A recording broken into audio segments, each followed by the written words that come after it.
What do you do when life chains you down for doing the right thing? Do you break or do you sing?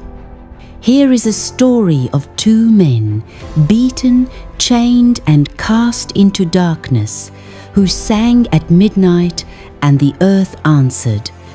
In the ancient city of Philippi, Paul and Silas walked with purpose. They weren't rulers or warriors. They had no swords, no crowns. But they carried something far more powerful, the message of Jesus Christ. They healed the sick, cast out demons, and spread hope wherever they went. But the world didn't always welcome light. One day, after setting a slave girl free from a spirit that had controlled her for years, the city turned against them. Why? Because her owners lost their profit. Truth had disrupted business. Paul and Silas were dragged into the marketplace, stripped, beaten with rods, and thrown into the deepest part of the prison.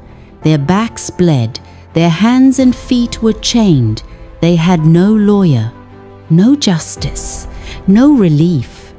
And yet, they worshipped.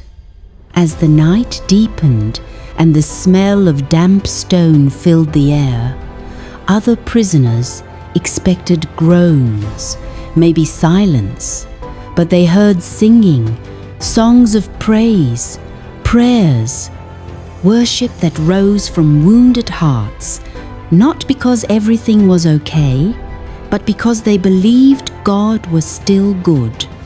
Then, midnight came. Not just a time on the clock, but a spiritual moment. Midnight, the darkest part of night, became the hour of breakthrough. The earth trembled. The prison shook. The chains fell, not just theirs, but every prisoner's. The doors flew open. Freedom stood before them. But Paul and Silas did not run. Why? Because this wasn't just about escape.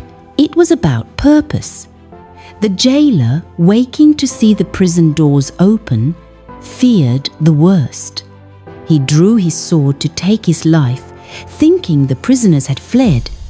But Paul shouted, "Do not harm yourself, we are all here." Shocked, the jailer fell trembling before them and asked the question that changed his life. "Sirs, what must I do to be saved?"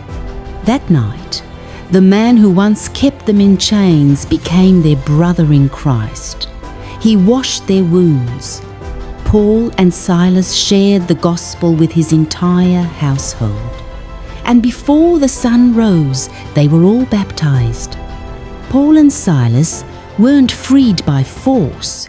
They were freed by faith, and they didn't need to escape to be victorious. Their worship became a weapon, their praise a pathway, their imprisonment a platform for someone else's salvation.